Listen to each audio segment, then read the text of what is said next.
Hey everyone! My name is Ben, and you're listening to a daily dose of English. This is a short, simple podcast that you can listen to every day to improve your English. You can find the transcripts for all episodes and more on benslanguagelab.com. I'm glad you could make it today.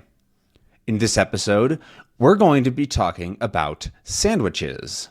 Delicious, amazing sandwiches. Because in some ways, I think of sandwiches as being a very American food, like from the United States.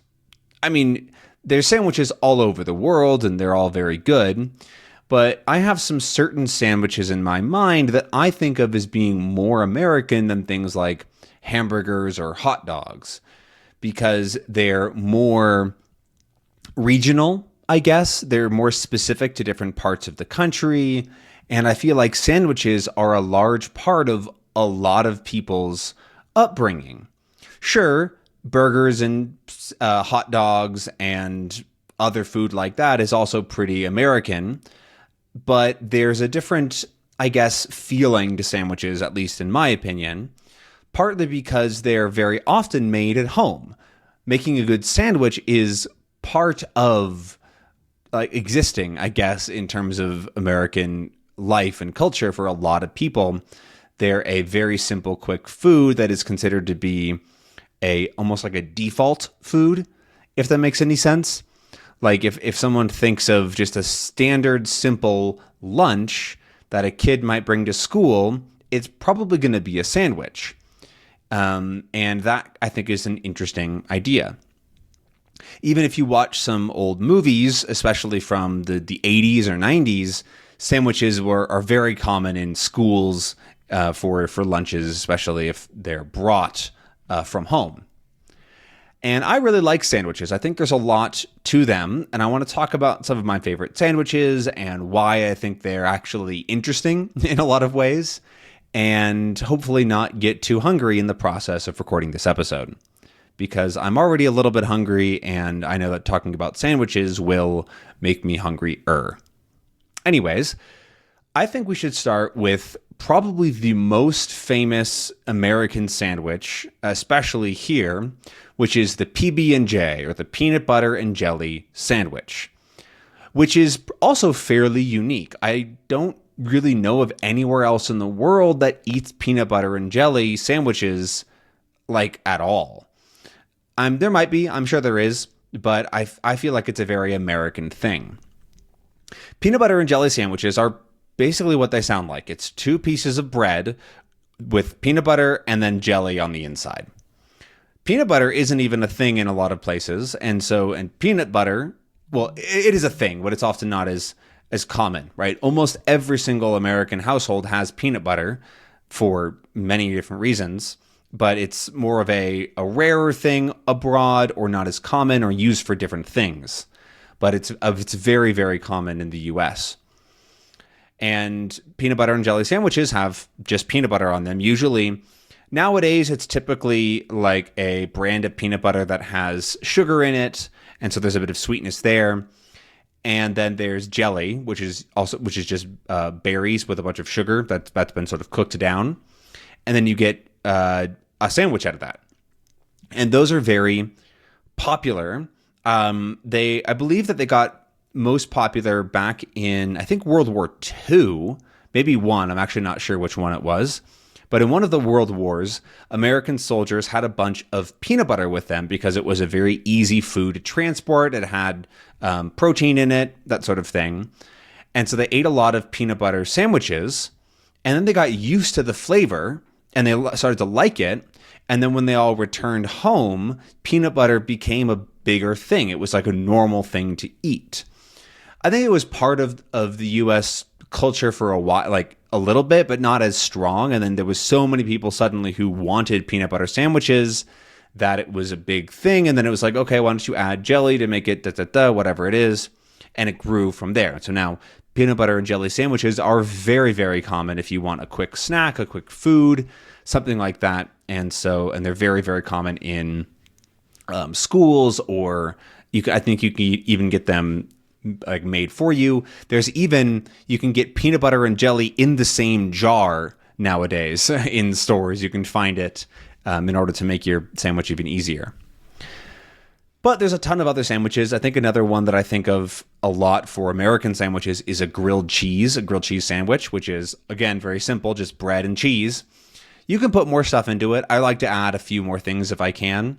But sometimes you just want a grilled cheese. You just want cheese and bread because that's good. It's especially good with soups. Tomato soup is the most common. So a simple tomato soup, which is very red, served with a grilled cheese sandwich that you then dip into the soup and you eat it, and it is very good. That's another sandwich. I don't eat those very often because they're just not that healthy.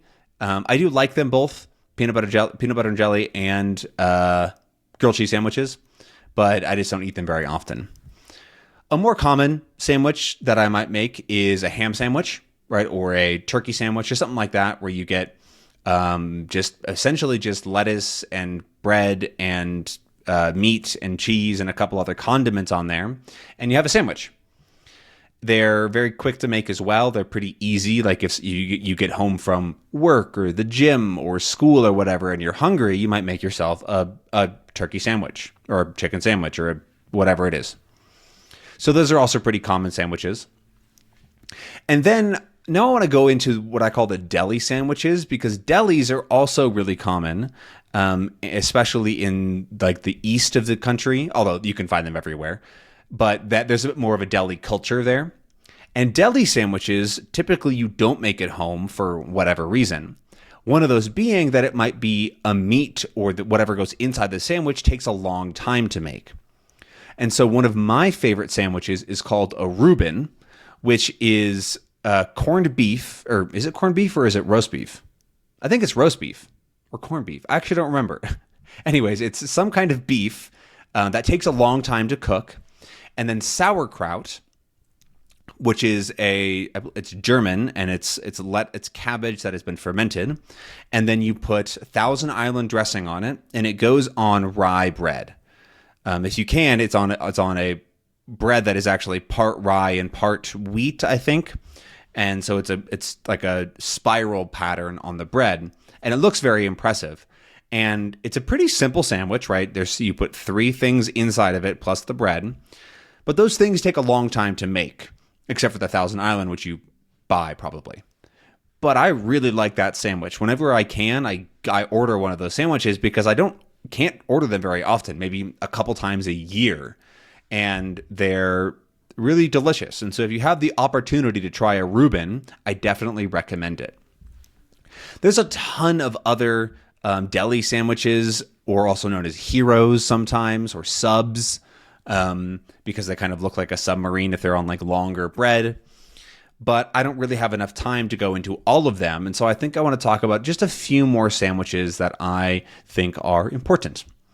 One of which is from New York. It's called the bacon, egg, and cheese, or if you say it in the New York accent, bacon, egg, cheese. You said to say it really, really fast is the whole point of it. Bacon, egg, cheese.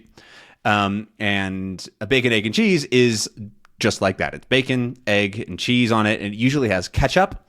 And then it's on a simple roll. So not really bread. It's like one of those basic rolls that you can find in a lot of places. And they serve them typically in these little carts that are all over New York City. And you can find these carts, and they usually have donuts, sandwiches like that, and coffee. And that's pretty much it.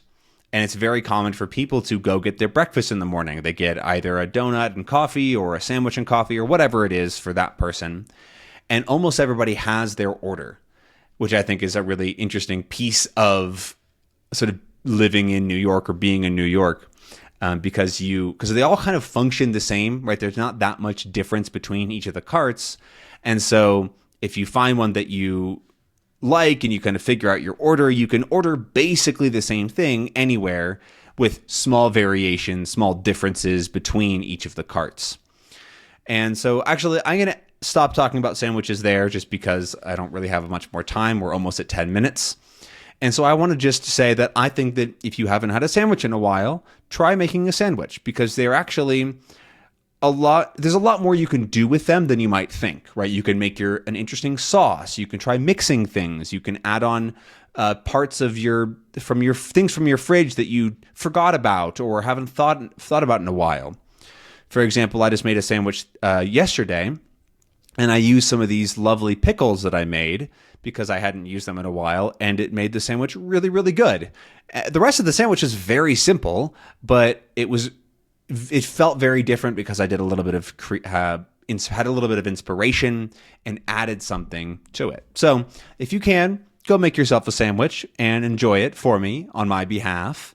And I look forward to seeing you in the next episode. And I thank you very much for watching this one or listening to this one.